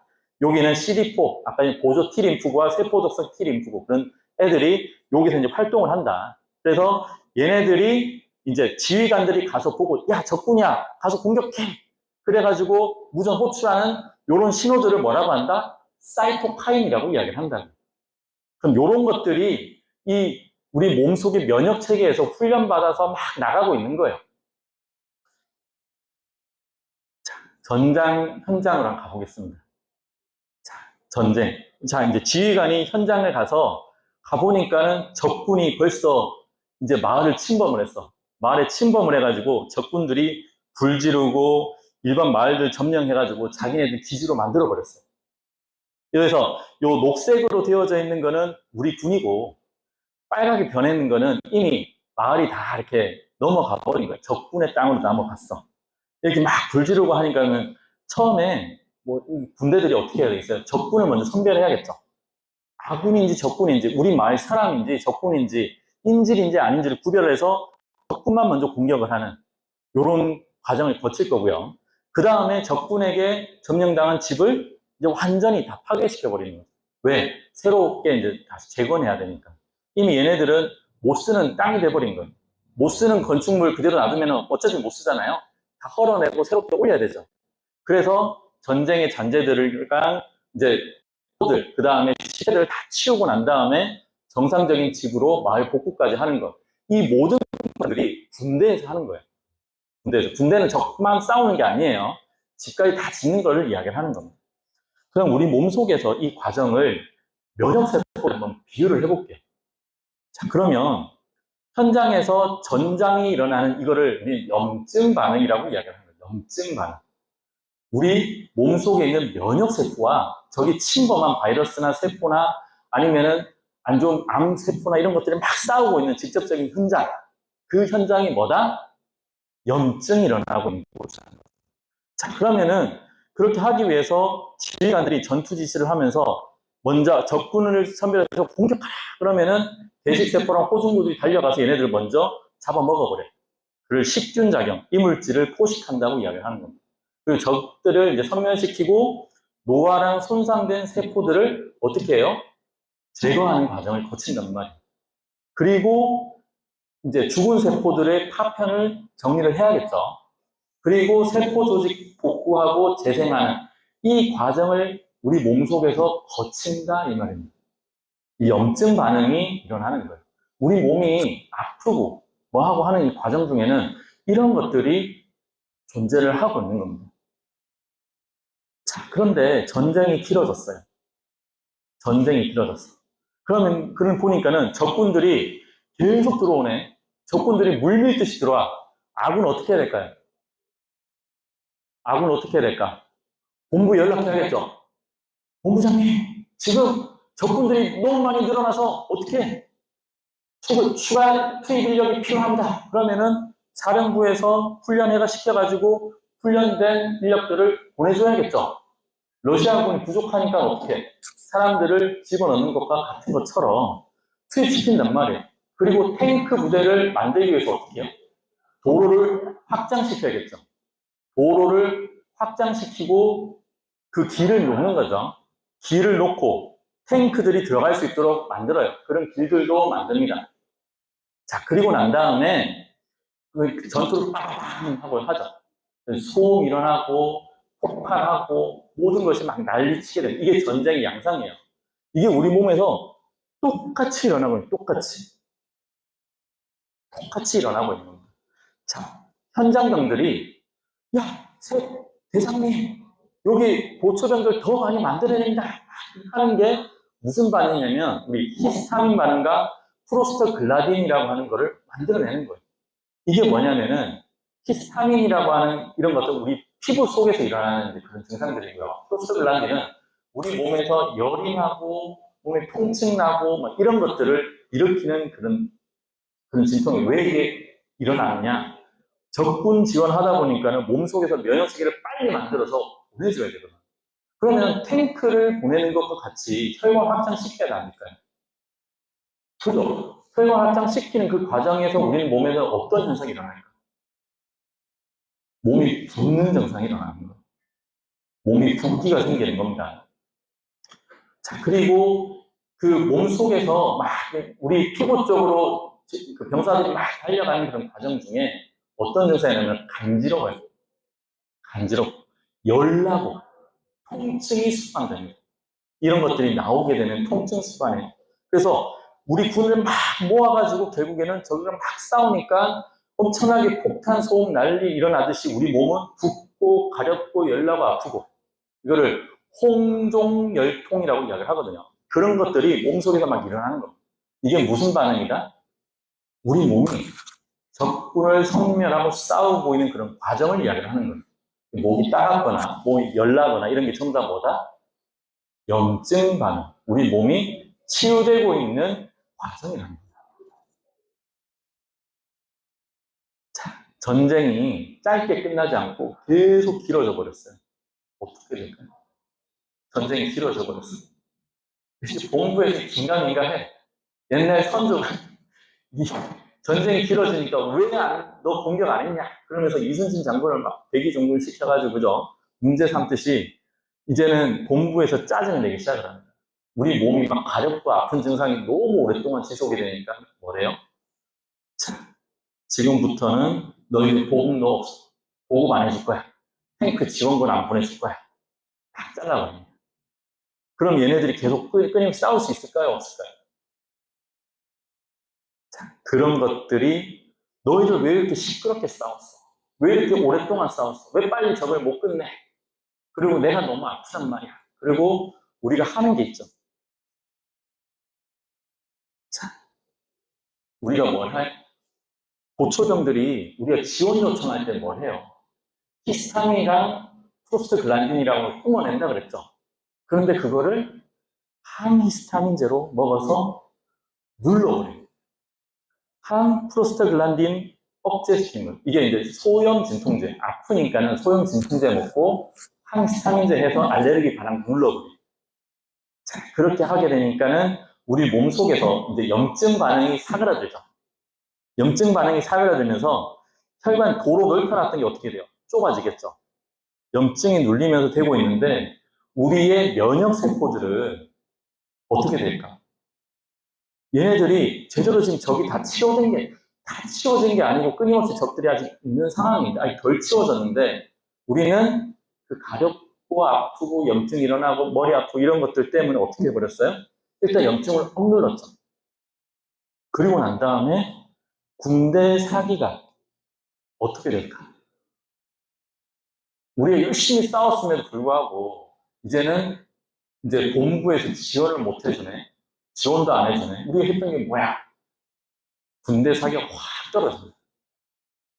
군대 사기가 떨어져 버렸어. 그냥 우리는 조용히 있어야 되는구나. 면역 체계가 일을 안 해버렸어. 어떻게 될까? 그때부터 이제 다른 적군들이 막 나타나기 시작을 하죠. 적군들 나타나고 그 다음에 낙담해서 그냥 얘네들을 자빠져 쓰러져 있고 이러죠. 면역 체계가 활동을 해요, 안 해요? 활동을 못 하는 거죠. 자, 아까 전에 보면은 면역이 막 항진하고 할 때는 알레르기나 아토피 막 일어나고 하는 건 적군이랑 싸우고 있을 때 하는 거예요. 비염, 천식 일어나는 것도 알러지 반응이에요. 우리가 바이러스들을 막 내뿜기 위해서 하고 있는 그런 과정들인 거죠. 설사 엄청나게 많이 싸우고 있는 면역 체계들이 싸우고 있을 때는 이런 증상들이 일어나고 있는 겁니다. 자, 그런데 우리가 강제로 전쟁을 중단시켜버렸어. 그럼 철사하고 있던 게 갑자기 변비로 변해버립니다. 왜? 장운동이 멈춰버립니다. 그리고 대상포진, 정상세포에서 바이러스들이 막 기어 올라와가지고 막 엄청 아프게 해. 그래도 피부 속에서 일어나는 거죠. 면역이 완전 다운됐을 때 나타나는 거죠. 악성 종양, 암세포들이 막 자라기 시작을 합니다. 그리고 만성감염, 질염이나 방광염, 감기들이 끊임없이 생겨요. 어떤 상태일 때? 면역세포가 더 이상 내가 할 일을 모르겠고 그냥 가만히 넋놓고 있을 때. 염증 반응을 못 일으키고 있을 때 이런 반응들이 생긴다는 거예요. 자, 이런 상황에서 우리는 가만히 있어야 되는구나. 이렇게 이제 얘네들이 낙담하고 있다가 너무 커지니까는 도저히 안 되겠다. 그러고 이걸 다시 이제 본부에다가 이야기를 합니다. 지금 저분들이 이렇게 커졌는데 어떻게 해요? 그러니 갑자기 본부에서 너 왜 안 싸우고 있었어? 또 호통칩니다. 얘네들이 우왕좌왕하죠. 우왕좌왕 합니다, 이제. 뭐 하는 거야? 그러면서 이제 너무 많이 자라고 있다 보니까 이걸 어떻게 해요? 한 번에 쓸어줄게. 그리고는 너희들 그 지역에 나와. 내가 원자 폭탄을 터뜨려 버릴 테니까. 원자 폭탄을 빵 하고 터뜨립니다. 어떻게 될까요? 적군도 섬멸. 근데 아군도 섬멸돼. 그 과정에서 우리가 군인들 이렇게 저하되고 이제 세포 속에 놓는 게 이런 과정 중에 이렇게 원자 폭탄을 탁 터뜨리는 게 뭐냐면은 항생제와 항암제를 쓰는 거예요.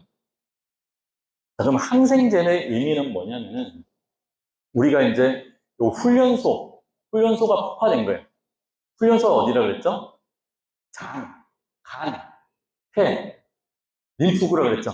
거기가 장내 미생물을 한 방에 팡 하니까 어떻게 해요? 유익균 싹 전면, 유해균 전면.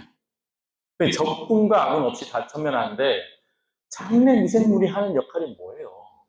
우리 장 속에 장 점막 만들어서 면역세포들을 보호해주는 그런 일들을 했었단 말이에요. 그리고 또 하는 것이 장내 미생물이 면역세포들의 교사예요. T레그, 사령관 이런 애들을 교육시켜요. 왜? 제일 먼저 적군과 맞닥 싸워가지고 면역세포를 훈련시켜주는 곳이란 말이에요. 여기를 갖다가 땅 하고 해버렸으니까는 우리의 지휘관, 교관, 현장 면역이 있을 수 있어요, 없어요? 사라져버리겠죠. 그리고 또, 이 원자 폭탄이 이번에 너무 커가지고 사과 날때까지 터뜨려버렸네. 이건 뭐예요? 항암제를 쓰는 게 항암제. 항암제. 왜 이걸 항암제라고 표현을 하냐면, 이 골수 기능이 억제되는 거예요. 항암제는 뭐냐면은 굉장히 빠르게 증식하는 이런 세포들을 타겟해서 공격해버리는 거거든요. 그게 암세포잖아요. 암세포가 굉장히 빠르게 증식한단 말이에요. 근데 정상세포도 빠르게 증식하는 곳이 있어. 어디예요? 골수. 이 골수에서 굉장히 빠르게 면역세포들을 만들어내잖아요. 그 공간도 같이 빵 하고 맞아버리니까 골수 기능이 억제돼버리고 면역세포들이 만들어지질 않는 거죠. 자, 이런 과정이 지금 우리 몸속에서 항생제와 항암제와 같은 이제 그런 것들을 터뜨리기 시작하는 그런 과정입니다. 그러니까 이제 사관학교 훈련소 전장 현장에 교관들 남아있어요, 없어요? 없죠. 지휘관 남아있어요, 없죠? 없죠. 그러니까 이제 새롭게 천천히 생기고 있는 그런 걔네들이 미숙한 훈련 못 받은 병사들, 훈련 못 받은 지휘관들이 이제 생기기 시작을 했어요. 얘네들이 투입되는 거예요. 어떻게 될까? 이 지휘관이 하는 역할이 뭐라 그랬어요? 교관이 하는 역할이 뭐라 그랬어요? 아군인지, 작인지, 비작인지를 구분 짓는 거라 그랬잖아요. 그런데 미숙한 지휘관이다 보니까 이게 자기를 해야 되는 건지, 비자기를 해야 되는 건지 아무도 몰라. 이런 현상이 지금 벌어져 버렸어. 사람의 질환이 신경 지휘관들이 예전에 이제 기억을 떠올리는 거예요. 얘네들이 이렇게 생겼다. 이런 거 하던데 요래 가지고 비슷한 거 있으면 어떻게 해버려요? 갖고 때려버려요. 비슷한 행동, 비슷한 말투, 비슷한 억양 이런 걸 가지고 있으면 어떻게 해버려요? 가가지고 그대로 공격해버리는 거예요. 그게 아군인지 적군인지 분별하지 않고 막 그대로 가서 공격해버렸습니다. 그거를 우리 몸속에서는 분자 모방이라고 이야기하는 겁니다. 내 세포가, 정상세포가 적군에 있는 그 세포와 형질이 비슷한 거예요. 비슷한 행동을 하는 거. 그 항원 결정부 확산이 좀 어려운 내용인데 그냥 그런 거다. 그래서 그 두 가지 기전에 의해서 얘네들이 뭘 하고 있다? 이제는 자가 면역 질환을 일으켜버리고 있다는 거예요. 근본적으로. 자, 우리가 이제 그런 상황 속에서 우리가 이제 뭘 해요? 군체계가 붕괴되는 거. 처음에 전쟁 현장에서 소형 진통제, 항히스타민제 막 쓰다가 이제 안 되니까는 항생제 썼죠. 훈련소 파괴시키고. 그 다음에 항암 억제제 쓰다가, 그 다음 안 되니까는 통신 수단까지 이렇게 이제 통제하는 그런 걸 우리는 생물학 제재라고 이야기를 하거든요. 그런 생물학 제재를 써가지고 그냥 군대 전체가 어떻게 돼버렸어요? 아무것도 못하는 그 무력한 군대로 변해버렸어요. 자, 그런 상태가 어떤 상태다? 자가 면역 질환에 있는 상태라는 거죠. 면역 억제제까지. 그러니까는 대부분 다 우리가 이제 보통 그 병원에서 처방받는 그런 약들은 어떤 약들이냐면은 면역을 억제하는 거예요. 면역을 억제. 어디서부터? 전쟁에서부터. 예를 들면은 고충병들, 현장병들이 일으키는 것들을 억제. 아니면 훈련소를 억제. 아니면 사관학교를 억제. 왜 이 억제를 하냐면은 염증 반응을 아예 그냥 없애려고 하는 거예요. 눌러버리니까 그게 그대로 가라앉아 버리잖아요. 아무것도 일어나지 않으니까 일단은 우선 내가 살 것 같거든. 염증 반응이 일어나지 않으니까 일단 내 몸속에서 정상적인 것들은 그 염증은 다 물려버리니까는 일단은 적군들도 그렇고 일단은 아무런 일이 일어나지 싸우질 않으니까 그런 상황인 거예요. 근데 근본적으로 내 몸의 치유 과정을 거치려면은 얘네들이 정상적으로 똑똑해지고 뭐 하는 그런 과정을 거쳐야겠죠. 이런 과정들이 지금 현재 군 체계가 지금 완전 붕괴되어져 있어요. 그러면은 오래 가지 못하고 뭔가 내가 하나하나 문제가 생기기 시작을 하면은 얘네들은 어떤 게 이제 일어나게 되냐면 한쪽을 막잖아요. 한쪽을 막으면은 얘네들 특성상 자기네들 일을 되게 열심히 하려고 해요. 그래가지고 막아놓은 그 반대쪽 가가지고 또 열심히 가서 공격을 해. 그게 자가 면역 질환이 계속 다른 증상으로 번지는 거예요. 처음에는 내가 피부 쪽에만 자가 면역 질환이 있었는데 그 사람이 갑자기 어디로 문제가 튀냐면은 류마티스로 튀는 거예요. 그러다가 갑자기 대장성 궤양증. 자, 예를 들어 볼게요. 자가 면역 질환이 왜 계속 늘어나요? 처음에 50대 여성입니다. 이분은 87년도에 궤양성 대장염 진단 다음에 면역 억제제를 복용을 시작을 했어요. 그러다가 95년, 7년 뒤에 담즙성 강경변 이런 것들이 발생을 해서 나중에 담낭을 적출해버립니다. 담을 못 쓰게 되니까. 그러다가 자궁분정으로 자궁난소를 적출하게 되고 그 다음에 대장암이 발생해서 절제했는데 이게 또 번져갖고 소장으로 가서 소장염증이 또 생겨버렸어요. 지속적으로 면역 억제제를 경구약과 함께 이제 썼던 거예요. 그러다가 강경변 진행 중에 그 간이 무리하니까 비장으로 또 넘어가 버렸어. 비장을 또 적출해버리고 그 다음에 쇼그렌 증후군, 경피증 이쯤 되니까 이제 쓸 항암제, 스테로이드제가 하나도 안 남아있는 거예요. 뭘 했어요? 이 여성분 잘못 하나도 없어요. 단지 면역만 계속 억제시켜오고 그 증상들을 눌러왔을 뿐인 거죠.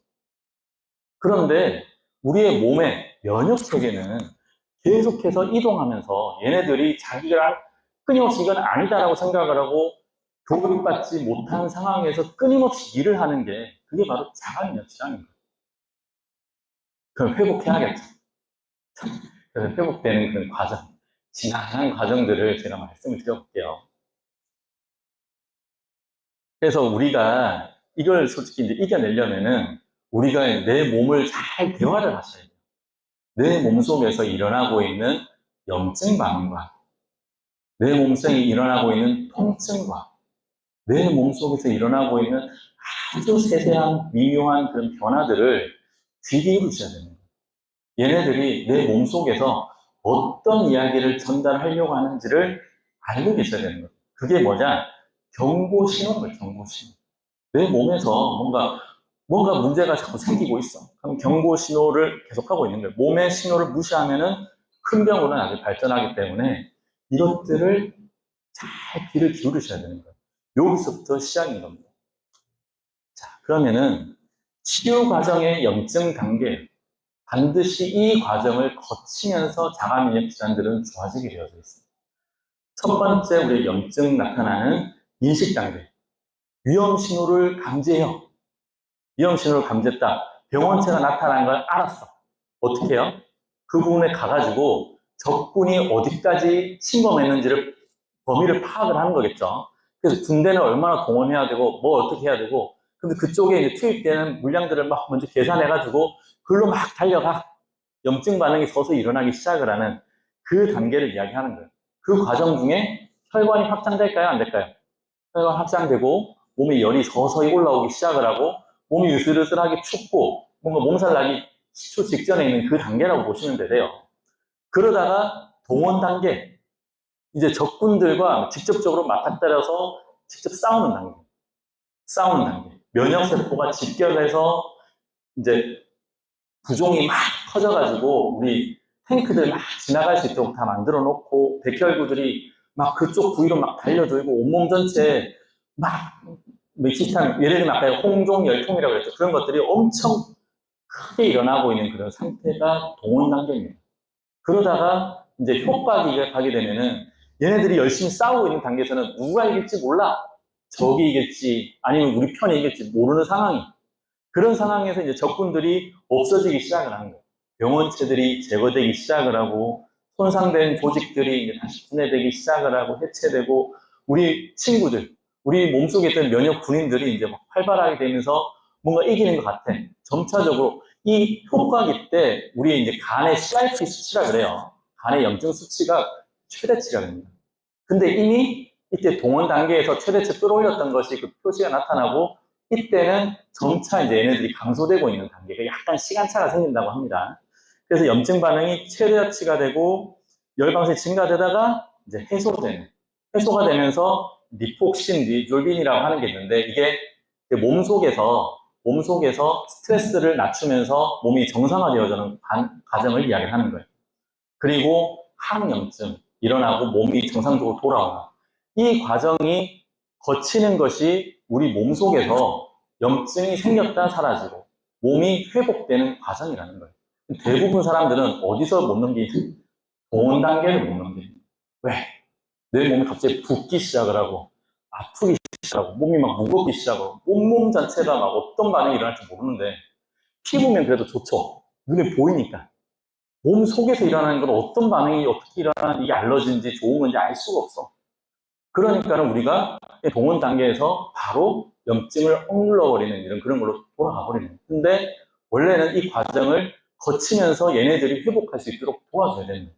우리가 해야 되는 거는 결국에는 염증에 있는 그 염증에서 작용하는 면역 세포들을 정상화시켜주는 그런 과정을 거쳐야 된다는 거거든요.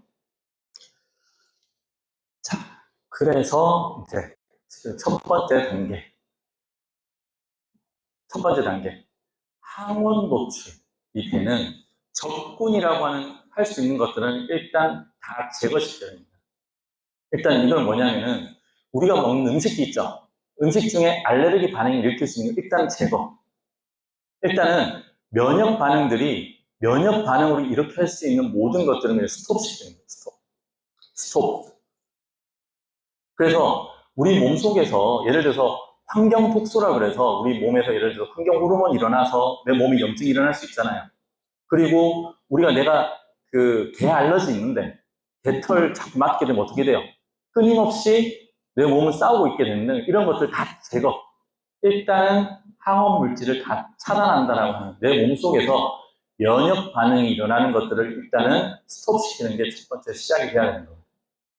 그러면은 어떤 반응이 일어나게 되냐면, 내 몸 속에서는 적군이랑 열심히 싸우다가 적이 사라져버렸어.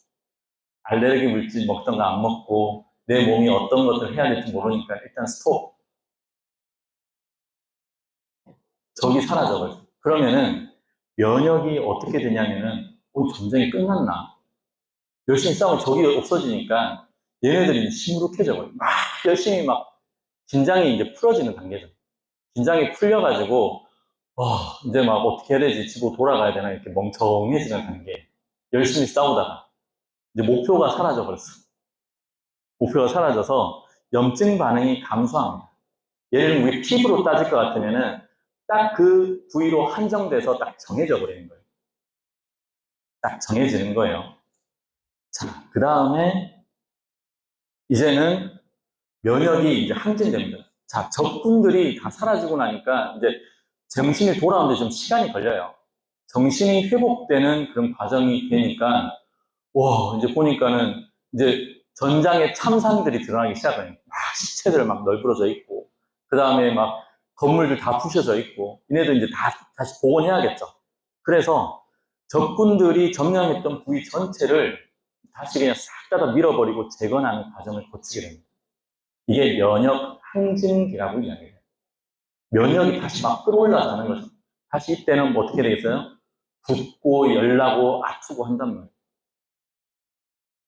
그러다가 다시 이제 이게 다 정리가 되고 나면은 이제 회복 단계, 적군들을 다 없애고 이제 재건하는, 이제 세포 잔해를 이제 제거하고 조직을 회복하는 그 면역 회복기 단계로 넘어가게 됩니다.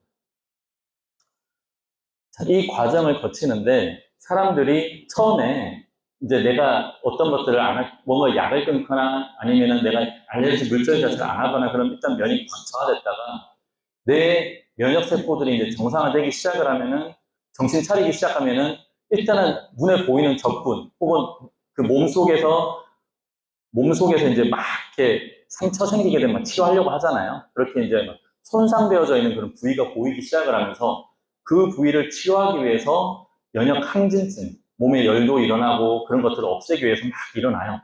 그러다가 점차적으로 면역 회복기에 들어가면서 정상 면역. 자, 이게 한 사이클이에요. 이게 한 사이클입니다. 이렇게 했다고 해서 다 고쳐진 게 아니에요. 그냥 한 단계, 처음에 있던 적군을 치우고 정상적으로 만든 단계. 이 과정도 어마어마하게 아프다 그래요. 통증이 같이 일어나고, 그런 반응 자체를 거쳐야 되고, 이 과정이라고 이야기합니다. 자, 환자를 이제 분석을 해보게 되면, 이 사람은 처음에 건선이 생겼던 사람인데, 그다음에 류마티스 관절염이 됐고, 피부 건선이랑 관절염증 때문에, 여기 처음에 이제 만났었을 때, 나중에 걷지도 못하는 그런 단계에 이제 왔었다고 해요. 그런데 이분의 처음에 이제 면역 저하 단계 때는, 이렇게 붉은 반점들이 있는 이런 걸로 딱 정해져 버려요. 자기 부위가. 피부로 이렇게 설명을 해놨더라고요. 이렇게 부위가 딱 정해져 버려요. 그런데 어떻게 돼? 이게 면역 저하 단계 때. 딱 부위가 정해지고 내가 어디까지 참상이 있었는지 면역 세포들이 그냥 그대로 깔아앉아 버립니다. 이 상태에서.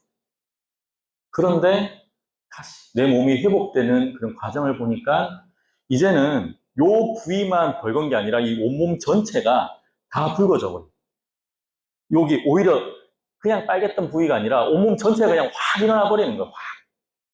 그래서 피부가 각질 탈락이 일어나고 관절이 일시적으로 더 악화가 돼 버렸어요. 더 아프게. 면역이 항진되는 단계. 그러다가 면역이 회복되는 단계에 들어가니까 피부가 정상세포로 돌아가고 관절 기능이 정상적으로 회복하더라는 거예요. 이 과정이 지금 자가면역 질환의 한 가지 사례지만 전체적으로 좋아지게 만드는 그런 기전 자체를 다 담고 있다는 거예요. 무릎이 아프든 피부가 안 좋든. 자, 요 건선 한번 보세요. 건선 자체도 처음에 피부만 팔만 뿔룩뿔룩뿔룩 했는데 어떻게 됐어? 전체적으로 여기는 저하가 됐죠. 면역 저하 상태에서 면역 항진되니까 온몸 전체로 다 번지더라는 거예요. 붉게. 전체적으로 어디까지 태워야 되는지를 보는 거예요. 그리고는 회복. 이 과정을 항상 거치더라는 거예요. 그럼 첫 번째 단계에서 하고 나면 이제 면역 세포들이 이제 정신을 딱 차리기 시작을 합니다. 어머, 시간이 너무 많이 지났다, 그죠? 이거 이제 다 끝났거든요. 마무리 이제 할게요. 그래서 그 류마티스 관절염 이제 두 번째 단계가 되면은 이제 어디를 이제 되살리게 되느냐. 아까 훈련소 있죠? 그 지휘관들을 이제 정상으로 만듭니다. 지휘관들을 정상적으로 만들면서 이제 회복시키는 이 지휘관들이 하는 역할이 뭐였죠? 지휘관들이 하는 역할이 뭐였냐면은 적군과 아군을 분별하는 능력이었단 말이에요. 걔네들이 다시 회복되기 시작하는 훈련병들이. 그러면서 말초 면역 관용이 회복된다. 이제 내 몸속에서 훈련소들이 다시 정상적으로 돌아가기 시작을 하고 적인지 아군인지를 분불하기 시작을 하는 거예요. 이때 어떤 세포가 이제 돌아 나오냐면 T레그라고 하는 친구들이 이제 활성화돼야 되는 시점인 거예요. T레그가 있어야지 면역 조절이 일어나기 시작을 하거든요. 그 과정들을 거치게 되는 겁니다. 그래서 이 CD4를 이제 훈련시키고 하는 게 조절 T세포, 얘네들이 이제 회복되는 그런 과정에서 우리가 말초 관용 회복일 때 가장 핵심은 T레그 세포가 굉장히 중요해요. T레그가 회복되는 기전을 가져야 된다는 겁니다. T레그는 어떻게 회복시키냐? 비타민 A, 비타민 D, 오메가3가 필요한 거예요. T레그. 비타민 A는 T레그가 초기의 생산성을 길러주는 거예요. 초기 생산성을 늘려주고, 비타민 D는 얘네들이 정상적인 기능으로 회복하도록 만들어주는 거예요. 그리고 오메가3는 T레그가 이제 계속 초기 생성됐던 애들이 더 많이 분포될 수 있게 싸우는 거예요. 그래서 오메가3나 전부 다 어떤 작용을 하는 거예요? 우리 몸속에서 초기에 오메가3도 그렇고 항염증을 잡아주는 거거든요. 염증 잡아주는데 비타민 C랑 오메가3 쓰다가 T렉일 때는 비타민 A, D, 오메가3를 쓰는 거예요. 이런 방식으로. 이렇게 해서 T레그, 이제 2차 면역에 내 몸속에 있는 훈련 교관, 이제 지휘 그 교관들을 이제 생기게 되고, 이제 그 T레그로 이제 활성화시켜 주는 거죠. 자, 그리고 마지막 단계. 이제 3단계는 중추 면역, 이제 상관학교를 다시 살려요. 교관들을 다시 만드는 거죠. 그래서 이때 핵심은 수지상 세포예요. 이 수지상 세포를 이제 회복시키는 것이 중추 면역 반영, 상관학교를 최종적으로 세우는 거죠.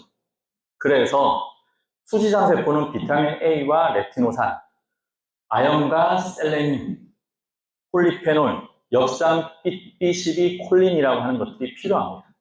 그래서 수지상 세포들이 여기서 잘 이렇게 크는 거죠. 자, 그런데 우리가 이 세포들이 정상화될 때마다 예를 들면 이런 거예요. 우리가 두 번째 그 아까 훈련소가 다시 살아났잖아요. 그럼 적인지 아군인지 분별하려고 군인들 다시 날뛰지 않을까요? 이때 염증 반응이 한 번 더 일어나는 거예요. 근데 요 세 번째 단계 있잖아요. 이제 완전히 상한학교까지 다 싸우게 되면은 최종적으로 남아있는 적군까지 섬멸하기 위해서 그때는 총 공격을 커버버립니다. 그동안에 우리를 괴롭혔던 것까지 말살시켜서 없애려고. 그럼 최종 단계 때까지 이 과정을 거치면서 자가면역 질환이 처음에 한 번 내 몸속에 있었던 세포들을 한 번 정리를 하고 두 번째 정리를 하고 세 번째까지 이렇게 거치면서 네 번, 다섯 번 이렇게 가는 그 과정을 거치는 이 과정이 한 1년, 2년, 3년 정도 거친다고 이야기해요. 그거는 내 몸의 상태에 따라서 어떻게 하느냐에 달린 거죠. 그래서 자가면역 질환에 이렇게 하게 되면 근본적으로 내 몸속에 있던 염증이 치유되는 과정을 거치게 되는 거예요. 뿌리까지 뽑아내는 거예요. 염증 뿌리까지. 자, 그래서 지금 이제 자가면역 이 과정을 거쳐야지 아까 전에 처음 겪었던 그런 내용들 있잖아요. 그런 것들이 다 안 넘어가고 정상적으로 돌아오기 시작을 하는 거예요. 면역을 억누르기만 해서는 어떻게 된다? 계속 면역력이 튄다. 정상적으로 좋아질 수 있는 환경이 없다. 그래서 우선은 처음에 이제 제가 계속 말씀드리다시피 이런 모든 것들을 훈련하는 그 기초 기간 자체는 일단 첫 번째는 먹는 것을 시작을 해요. 그래서 다른 과정들보다 일단은 장내 미생물을 먼저 필수적으로 회복을 시킵니다. 장의 염증을 회복시켜주고, 그 다음 장 독소들이 들어가는 것들을 막아주고, 그리고 T레그가 정상화될 수 있는 그런 환경을 만들어주는 게 우선은 내가 장 환경을 좋게 만드는 거예요. 그때 이제 프리바이오틱스와 프로바이오틱스를 명확하게 아셔야 되는 거죠. 그래서 일단 장 환경 회복, 첫 번째. 그리고 난 다음에 세분화시켜서 한번 가보자고 이야기하는 거죠.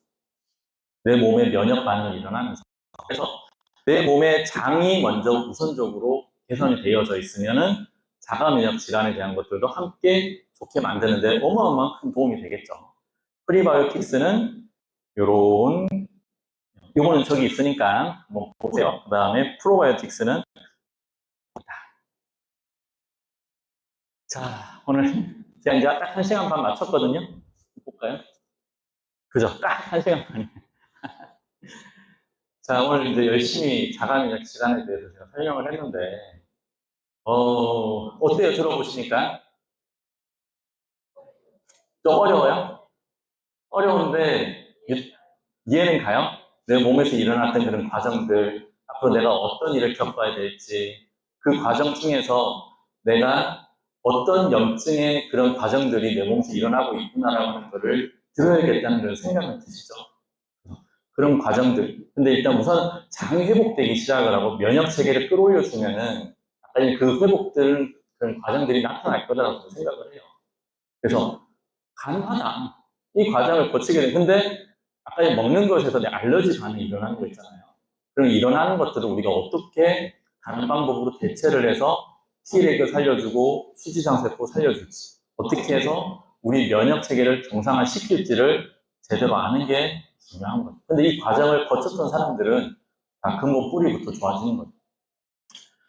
그래서 장 건강을 위해서 반드시 알아야 되는 두 가지 개념은 꼭 실천해 주셔라라고 말씀드리고, 이제 다음 네 번째 토크 콘서트 예고를 한번 해보겠습니다. 이거 제가 요즘에 이제 빠져 있는 건데요. 이건 좀 재미로 들어보세요. 이게 뭐냐면 놀라운 에너지 치유법 파동의학 책에 대해서 제가 토크 콘서트를 한번 진행해 볼까 지금 공부 열심히 하고 있거든요.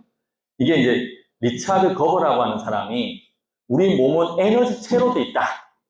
에너지원으로 되어져 있기 때문에 우리 몸을 단지 세포, 뼈 이런 걸로만 봐서는 안 된다. 우리 몸은 영도 가지고 있고 그 다음에 에너지로 되어져 있다. 좀 다양하게 봐야 된다. 그래서 이 사람이 뭐라고 표현했냐면은 우리 몸은 세포를 이루는 그런 물질계와 그 다음에 에탈론, 에테르체와 호잘체와 그 다음에 아스트랄체 되게 어려운 단어를 썼어요. 그래서 우리 몸이 되게 다차원적으로 되어져 있는데 이게 의학 박사가 이런 내용을 썼더라고요. 되게 특이해요. 책 내용이 굉장히 어려워요. 전문적인. 그 차크라, 우리 몸속에서 7개 차크라가 있다고 하거든요. 그 중에 이제 송가선이라고 하죠. 이 머릿속에 있는 차크라. 그 다음에 단전이라고 하는 그 중심을 잡는 차크라. 그런 것을 통해서 우리 몸속에서 고차원적으로 힐링하는 거. 그리고 요즘에 이제 떠오르고 있는 양자역학. 제가 요즘 양자역학이 떠오르기 때문에 미신이 아니다라고 하는 걸 알면서 제가 연구를 시작을 한 거예요. 양자역학이라고 하는 것들이 요즘에 이제 연구가 되기 시작하면서 양자 컴퓨팅, 그 다음에 AI 시대에 필수적으로 막 떠오르고 있거든요. 양자 컴퓨팅 기술이. 근데 그 양자역학의 기술이 접목된 거예요. 근데 이 양자역학의 기술이 우리 부자가 되기 위해서 끌어당기는 법칙, 내가 생각과 감정을 어떻게 조율하느냐에 따라서 내 에너지 상태를 변화시키는 그런 것들을 이야기하고, 그 다음에 세포 치유 힐링 명상 이런 것들까지 한번 체험해보는 그런 시간을 다음 4차 토크 콘서트 때 가져보도록 하겠습니다. 이거는 제가 공부가 다 마무리되면 제가 알림으로 알려드리도록 하겠습니다. 자, 1시간 반 동안 고생 많으셨고요. 제 3차 토크 콘서트는 여기서 마무리 짓도록 하겠습니다. 감사합니다. 네.